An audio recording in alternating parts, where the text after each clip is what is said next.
are a signal. They are an important signal about what's going on inside those hidden, invisible, like I call behaviors, the tip of the iceberg. But as you know, in an iceberg, the invisible part is the much larger part.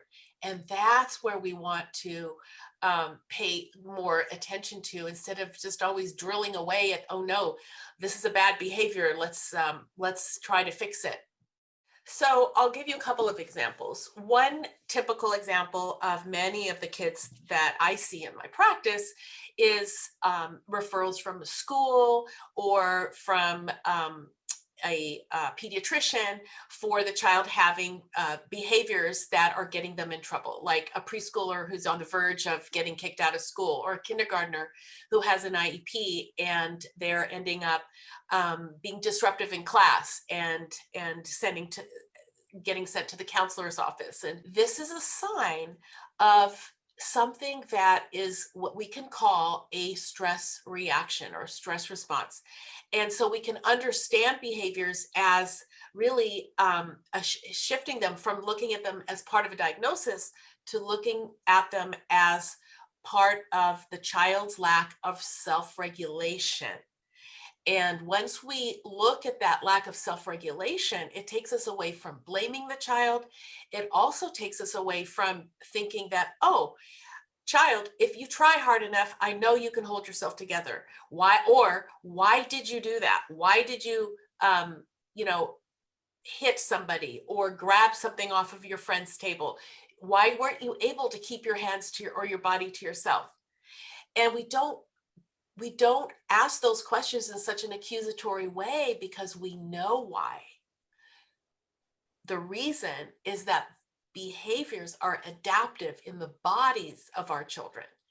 And once we figure out why they are needing that adaptation, then we can help them build self-control rather than thinking they should have self-control and all we have to do is teach it to them. So I look at something like ADHD as a central difficulty with self-regulation. So one common factor for children who get that diagnosis or who are heading in that direction is that they have difficulty keeping their bodies still, focusing, attending.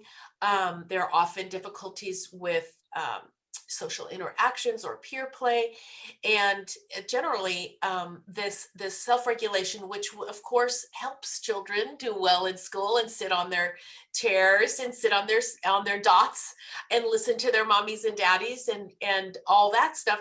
Of course, self-regulation is an important piece.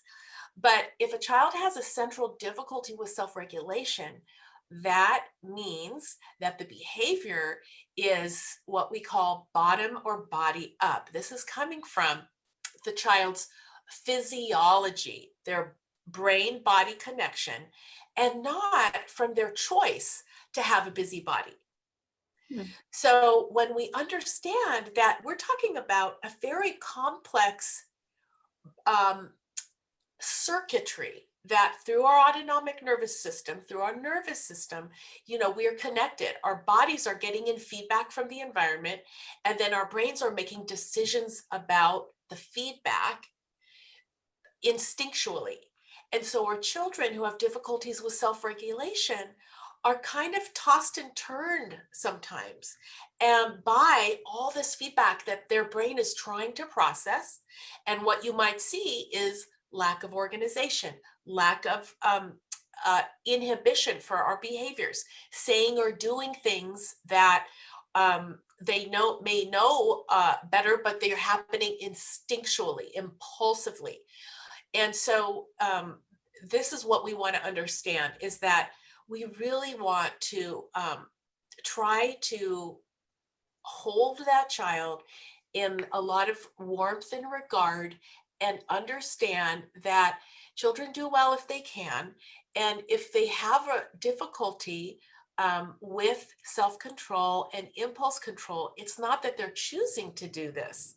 It's that their body and their brain is still developing something called self-regulation.